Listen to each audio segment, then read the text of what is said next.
The Book of Job, the Holy Bible, easy to read version, chapter 15.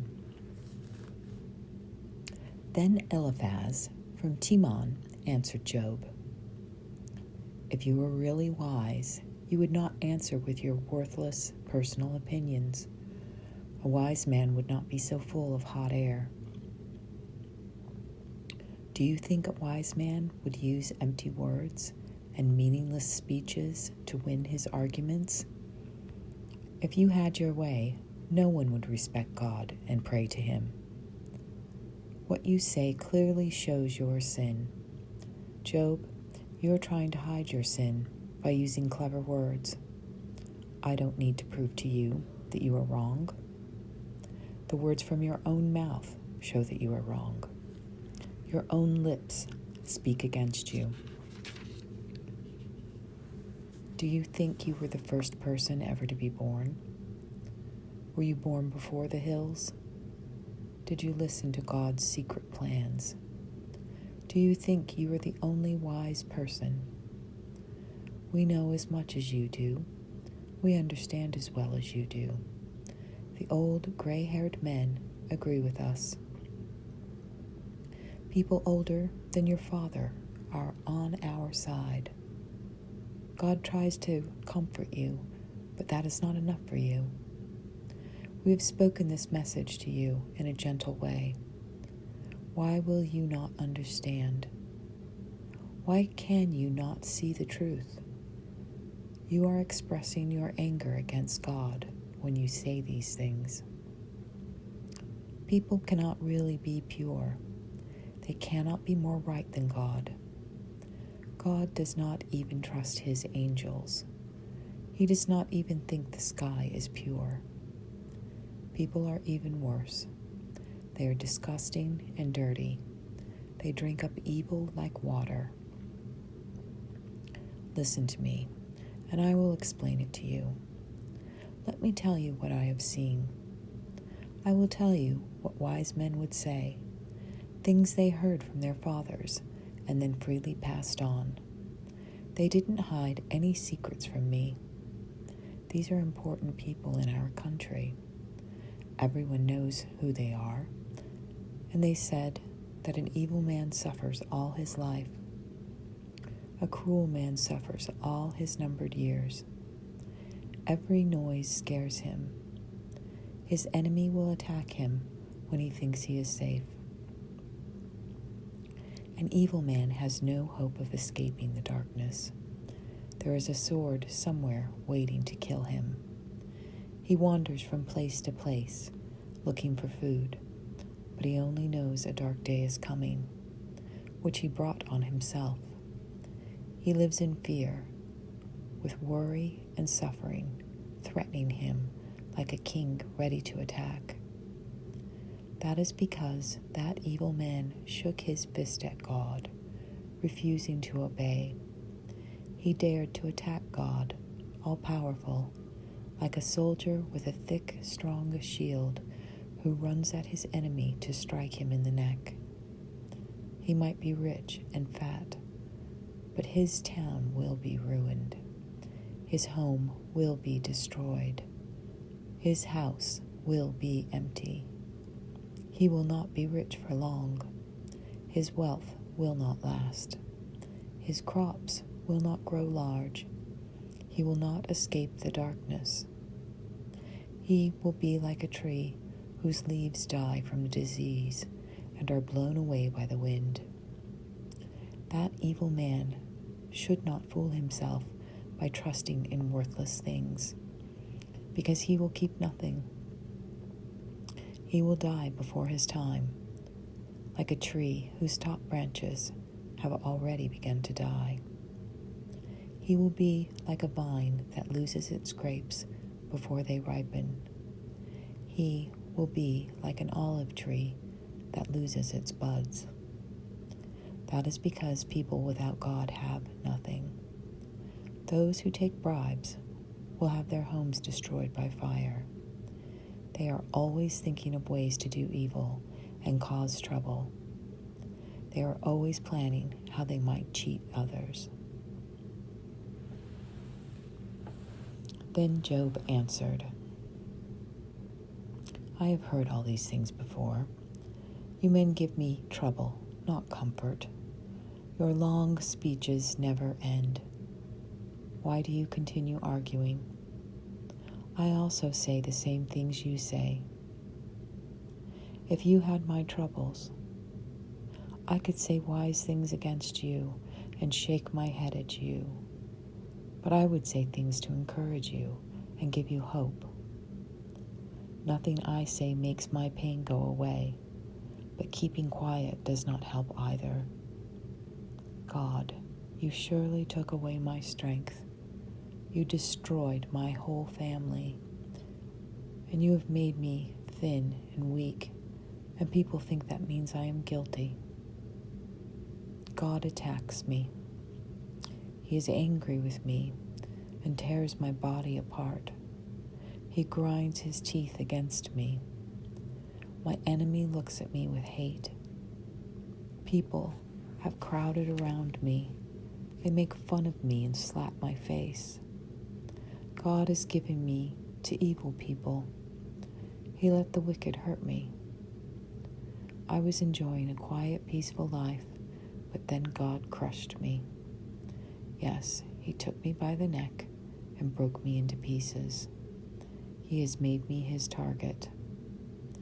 With all his archers all around me, he shoots arrows into my kidneys. He shows no mercy and spills my gall on the ground. Again and again, he attacks me.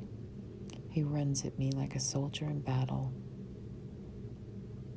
I am very sad, so I wear this sackcloth. I sit here in dust and ashes, feeling defeated. My face is red from crying. There are dark rings around my eyes. I was never cruel to anyone, and my prayers are pure. Earth, don't hide the wrong things that were done to me. Don't let my begging for fairness be stopped. Even now, there is someone in heaven who will speak for me. There is someone above who will testify for me.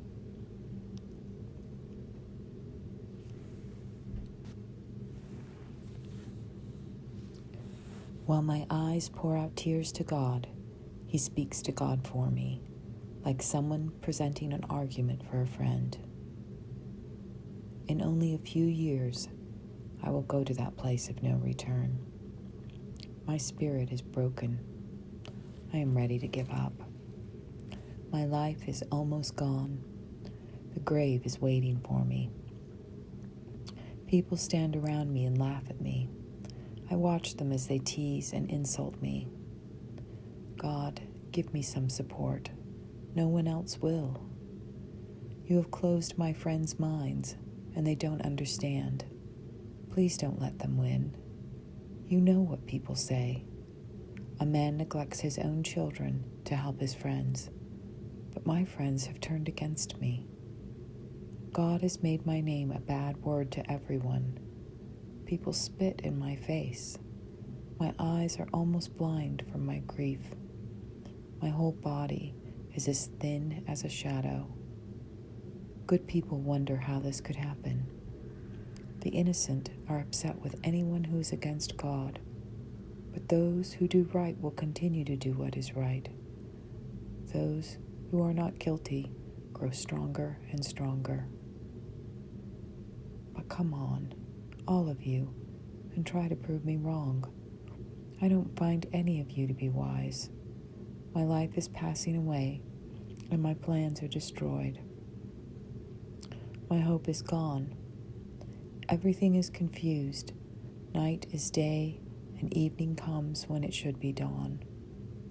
I might hope for the grave to be my new home. I might hope to make my bed in the dark grave. I might say to the grave, you are my father, and to the worms, my mother, or my sister. But you can't really call that hope, can you? Does anyone see any hope for me? Will hope go down with me to the place of death? Will we go down into the dirt together?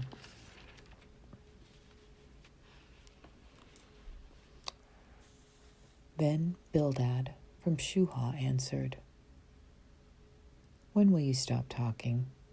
Be sensible. Let us say something. Why do you think we are stupid like dumb cows? Your anger is hurting no one but you. Do you think this world was made up for you alone?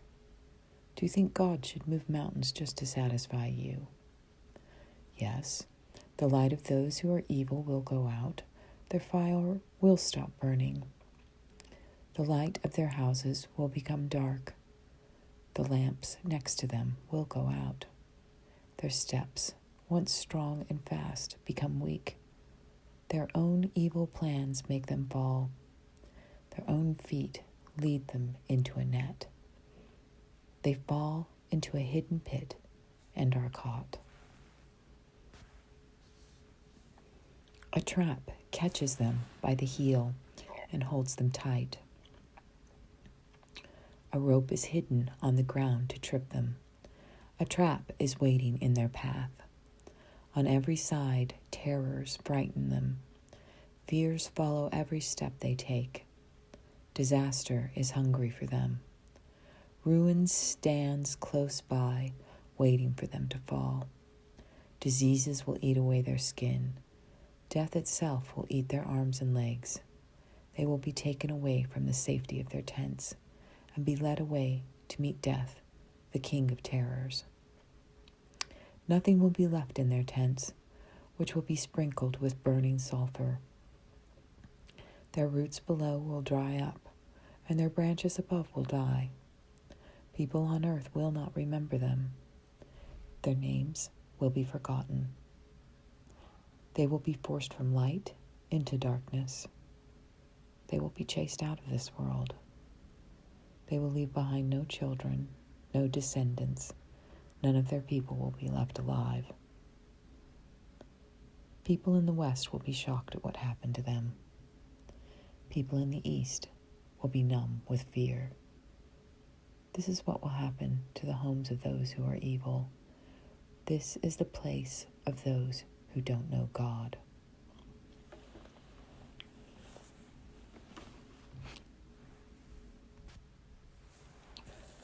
Then Job answered, "How long will you hurt me and crush me with your words? You have insulted me 10 times now. You have attacked me without shame. Even if I have sinned, it is my problem, not yours. You want me to look bad to make yourselves look good. You say my troubles are proof that I did wrong. I want you to know it was God who did this. He set this trap for me. I shout, he hurt me, but get no answer. No one hears my cry for fairness. God has blocked my way to keep me from getting through. He has hidden my path in darkness. He took away my honor. He took the crown from my head. He hits me with every side until I am worn out. He takes away my hope. It's like a tree pulled up by the roots. His anger burns against me. He treats me like an enemy. He sends his army to attack me. They build attack towers around me. They camp around my tent. God has made my brothers hate me. Those who knew me have become strangers. My relatives have left me. My friends have forgotten me. My servant girls and visitors in my home look at me as if I am a stranger and a foreigner. I call for my servant, but he does not answer. Even if I beg for help, he will not answer. My wife hates the smell of my breath. My own brothers hate me. Even little children make fun of me. When I get up, they say bad things about me. All my close friends hate me, even my loved ones that have turned against me. I'm so thin my skin hangs loose on my bones. I have very little life left in me. Pity me, my friends, pity me, because God is against me. Why do you persecute me as God does? Don't you get tired of hurting me? I wish someone would write down everything I say. I wish my words were written on a scroll. I wish they were carved with an iron tool into lead or scratched on a rock so that they would last forever. I know that there is someone to defend me and that he lives, and in the end he will stand here on earth and defend me. After I leave my body and my skin has been destroyed, I know I will see God. I will see him with my own eyes. I myself, not someone else, will see God, and I cannot tell you how excited that makes me feel. Maybe you will say, how can we push Job a little harder and make him realize that he is the source of his problems? But you need to worry about your own punishment. God might use the sword against you. Then you will know there is a time for judgment. Then Zophar from Naham answered, You upset me, so I must answer you. I must tell you what I am thinking. You insulted me with your answers, but I am wise and know how to answer you. You know that the joy of the wicked does not last long. That has been true a long time, ever since Adam was put on earth. Those who don't know God are happy only for a short time. Maybe an evil man's pride will reach up to the sky, and his head will touch the clouds, but he will be gone forever like his own body waste. People who knew him will say, Where is he? Like a dream, he will fly away, never to be found. He will be chased away like a bad dream. Those who knew him before will not see him again. His family will never again get to see him. His children will have to give back what he took from the poor. His own hands will give up his wealth. When he was young, his bones were strong, but like the rest of his body, they will soon lie in the dirt. Evil tastes sweet in his mouth. He keeps it under his tongue to enjoy it fully. He hates to let it go and holds it in his mouth, but that evil will turn sour in his stomach. It will be like a snake's bitter poison inside of him. The evil man will spit out the riches that he has swallowed. God will make him vomit them up. When he drank, it will be like snake's poison. It will kill him, like the bite of a deadly snake. He will never again enjoy so much wealth, rivers flowing with honey and cream. He will be forced to give back his profits. He will not be allowed to enjoy what he worked for, because he hurt the poor and left them with nothing. He took houses he did not build. The evil man is never satisfied, but the things he wants cannot save him. After filling himself, there is nothing left. His successes will not continue. Even while he has plenty, he will be pressed down with trouble. His problems will come down on him.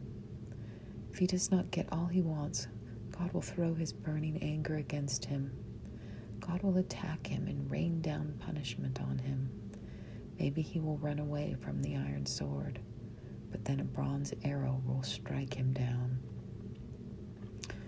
It will go through his body and stick out of his back. Its shining point will pierce his liver, and he will be shocked with terror. All his treasures will be lost in darkness.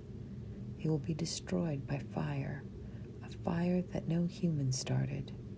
It will destroy everything left in his house. Heaven will prove that he is guilty. The earth will be witness against him. His house and everything in it will be carried away in the flood of God's anger. That is what God will do to those who are evil. That is what he plans to give them.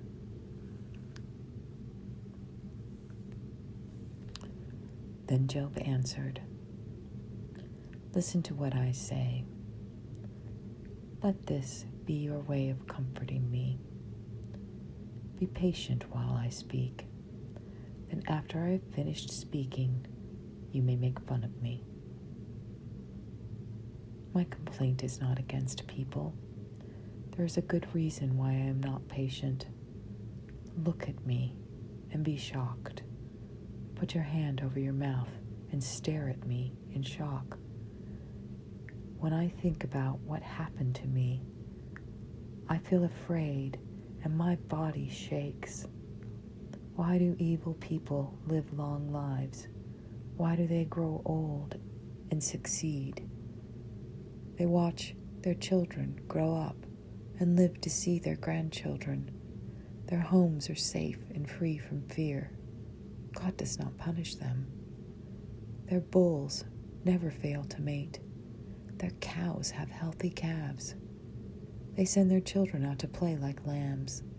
Their children dance around. They sing and dance to the sound of harps and flutes. Evil people enjoy success during their lives and then go to the grave without suffering. They say to God, "Leave us alone. We don't care what you want us to do." And they say, "Who is God all-powerful?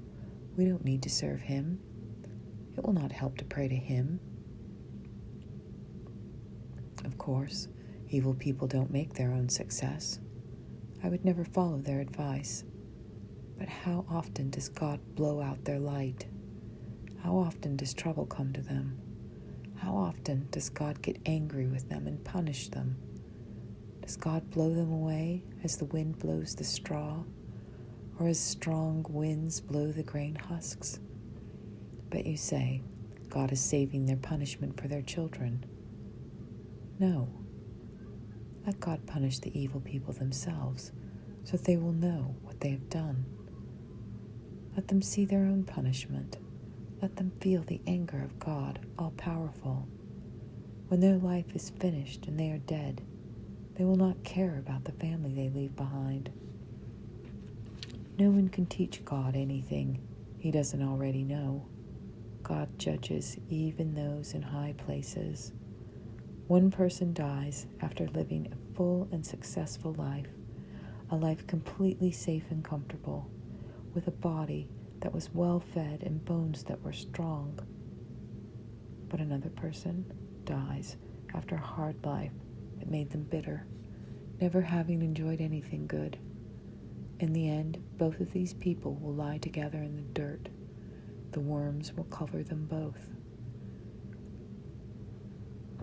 But I know what you're thinking, and I know you want to hurt me. You might say, "Show me a good man's house. Now show me where evil people live." Surely you have talked with travelers. Surely you will accept their stories. Evil people are spared when disaster comes. They survive when God shows his anger. No one criticizes them to their faces for how they lived. No one punishes them for the evil they have done. When they are carried to the grave, they will have someone to watch over the place they are buried. So even the soil in the valley will be pleasant for them, and thousands of people will join their funeral procession. So your empty words are no comfort to me. There is no truth at all in your answers.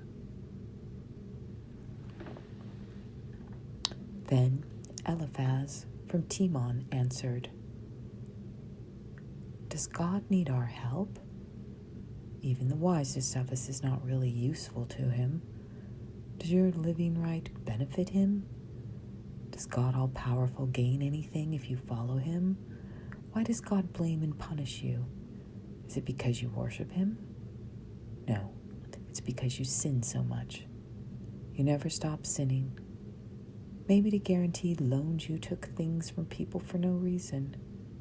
Maybe you took a poor man's clothes to make sure he paid you back. Maybe you failed to give water or food to people who were tired or hungry. You have a lot of farmland, and people respect you, but maybe you sent widows away without giving them anything, or maybe you took advantage of orphans. That is why traps are all around you, and sudden trouble makes you afraid. That is why it is so dark you cannot see, and why a flood of water covers you. God lives in the highest part of heaven and looks down on the highest stars. But you might say, what does God know? He can see through the dark clouds to judge us. Thick clouds hide us from his eyes, so he cannot see us as he walks around the edge of the sky. Job, you are walking on the old path that evil people walked on long ago. They were destroyed before it was their time to die. They were washed away by the flood.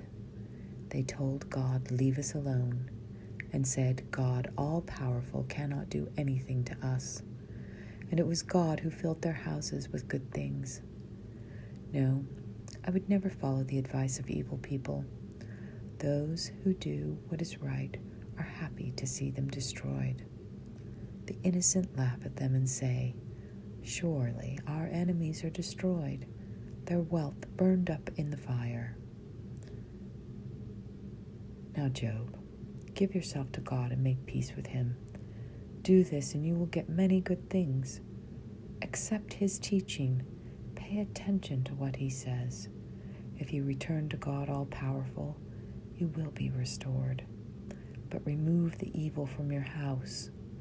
Think of your gold as nothing but dirt. Think of your finest gold as rocks from a stream. And let God all-powerful be your gold. Let him be your pile of silver. Then you will enjoy God all-powerful, and you will look up to him. When you pray, he will hear you, and you will be able to do all that you promised him. If you decide to do something, it will be successful, and your future will be very bright. When people are brought down and you ask God to help them, he will rescue those who have been humbled. Even those who are guilty will be forgiven. They will be saved because you did what was right.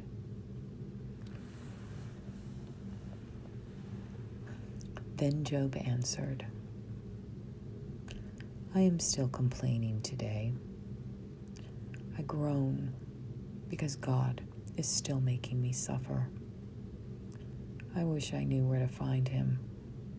I wish I knew how to go to where he lives. I would present my case to him. I would make my arguments to show that I am innocent. He could give his response and I would understand. I would listen closely to what he says. Would God use his power against me? No, he would listen to me. Since I am an honest man, he would let me tell my story. Then my judge would set me free. If I go to the east, God is not there. If I go to the west, I still do not see him. When he is working in the north, I don't see him. When he turns to the south, I still don't see him. But God knows me. He is testing me and will see that I am as pure as gold. I have always lived the way God wants. I've never stopped following him. I always obey his commands. I love the words from his mouth more than I love my food. But God never changes. And who can stand against him? He does anything he wants. He will do to me what he planned. And he has many other plans for me. That is why I am terrified to stand before him. Just thinking about it makes me afraid. The fear of God has made me lose my courage. God, all-powerful, makes me afraid. What has happened to me is like a dark cloud over my face, but the darkness will not keep me quiet. Why doesn't God, all-powerful, set time for judgment? And why can't his followers know when those times will be? People move property markers to get more of their neighbor's land. People steal flocks and lead them to other grasslands. They steal a donkey that belongs to an orphan. They take a widow's cow until she pays what she owes them. They take a nursing baby from its mother. They take a poor person's child to guarantee a loan. They force the poor to move out of their way and to get off the road. The poor are like wild donkeys that go out to the desert to find food. From morning to night they work to gather food for their children. They have to work in the fields harvesting grain. They work for the rich, gathering grapes in their vineyards. They must sleep all night without clothes. They have no covers to protect them from the cold. They are soaked with rain in the mountains. They stay close to large rocks for shelter. They have no clothes, so they work naked. They carry piles of grain for others, but they go hungry. They press out olive oil and walk on grapes in the winepress, but they have nothing to drink. In the city, you can hear the sad sounds of dying people.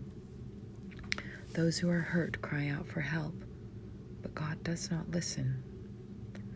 Some people rebel against the light. They don't know what God wants. They don't live the way He wants. A murderer gets up at dawn and kills poor, helpless people, and at night he becomes a thief. A man who commits adultery waits for the night to come. He thinks, no one will see me, but still he covers his face. When it is dark, evil people go out and break into houses, but during the day they lock themselves in homes to avoid the light. The darkest night is their morning. They are friends with the terrors of darkness. You say evil people are taken away like things carried away in the flood. The land they own is cursed, so no one goes to work for their vineyards. As hot, dry weather melts away the winter snows, so the grave takes away those who have sinned. Their own mothers will forget them. Only the worms will want them. No one will remember them. They will be broken like a rotten stick. These evil people hurt women who have no children to protect them, and they refuse to help widows. By His power, God removes the powerful. Even if they have a high position, they cannot be sure of their lives. They might feel safe and secure, but God is watching how they live. They might be successful for a while, but then they will be gone, like everyone else. They'll be cut down like grain. I swear these things are true. Who can prove that I lied? Who can show that I'm wrong? Then Bildad from Shuhah answered, God is the ruler. He makes people fear and respect Him. He keeps peace in His kingdom above. No one can count His stars. His sun rises on all people. How can anyone claim to be right before God? No human being can really be pure in God's eyes. Even the moon is not pure and bright. Even the stars are not pure. People are much less pure. They are like maggots, as worthless as worms. Then Job answered, Bildad, what a great help you are to this tired, weary man. You have really supported me. You have given such wonderful advice to this foolish man. You have provided so much useful information. Who helped you say these things?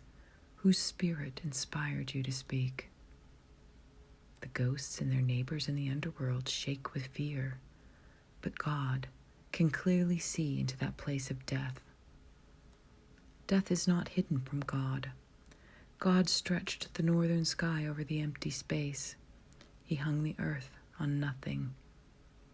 He fills the thick clouds with water, but He does not let its heavy weight break the clouds open.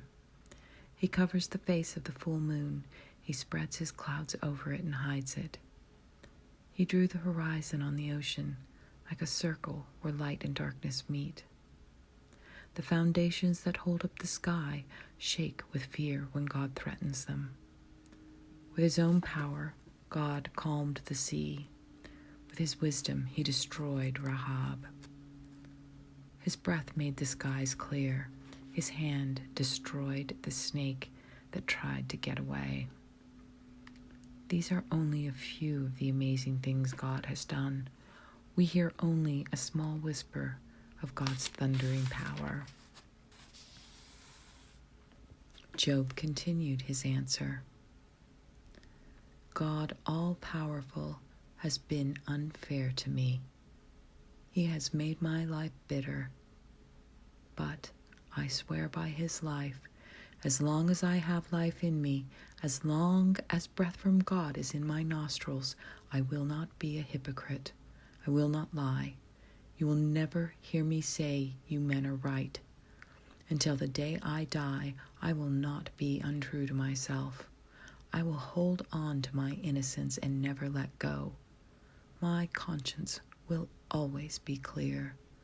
May my enemies be punished like those who are evil. May those who stood against me end up like all who have done wrong.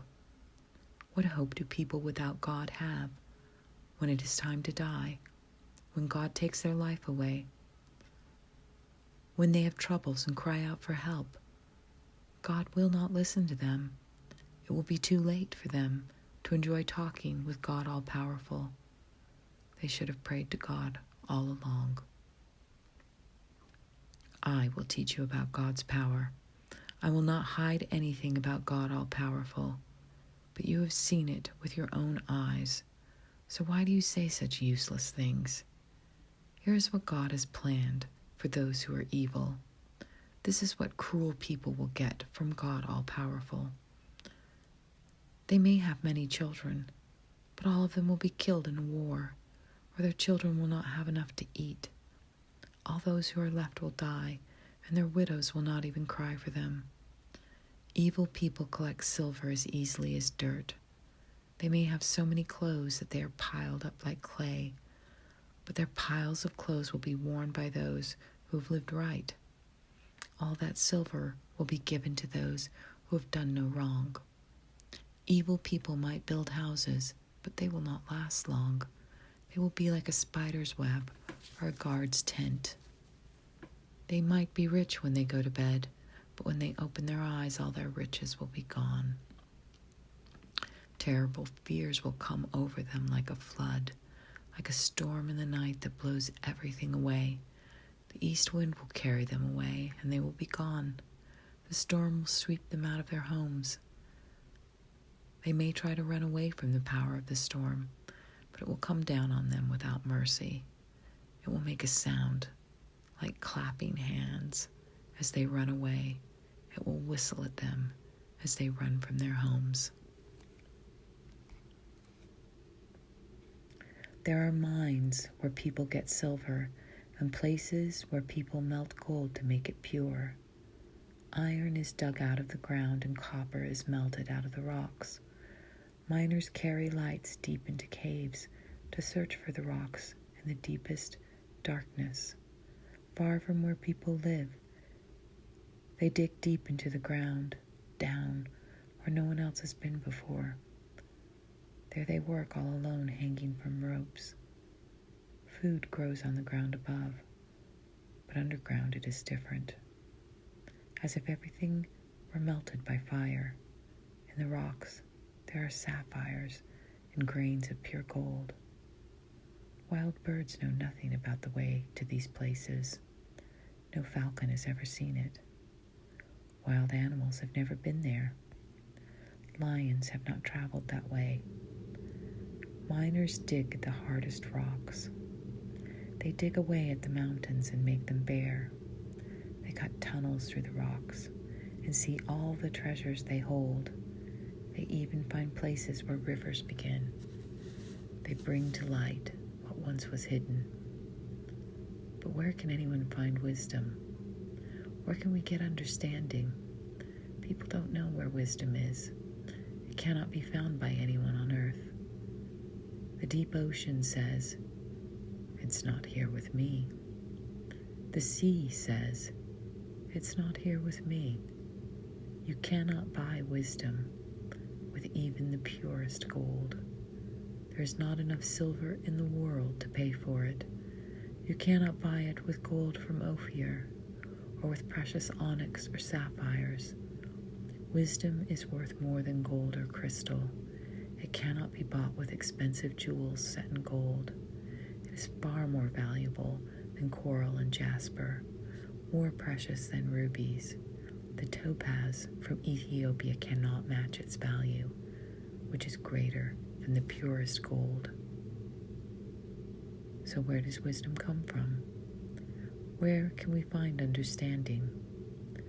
Wisdom is hidden from every living thing on earth. Even birds in the sky cannot see it. Death and destruction say, "We have never seen wisdom. We have only heard rumors about it." Only God knows the way to wisdom. Only He knows where wisdom is. He can see it to the very ends of the earth. He sees everything under the sky. God gave the wind its power. He decided how big to make the oceans. He decided where to send the rain and where the thunderstorms should go.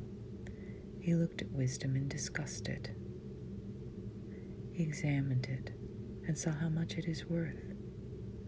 Then he said to humans, "To fear and respect the Lord is wisdom. To turn away from evil is understanding."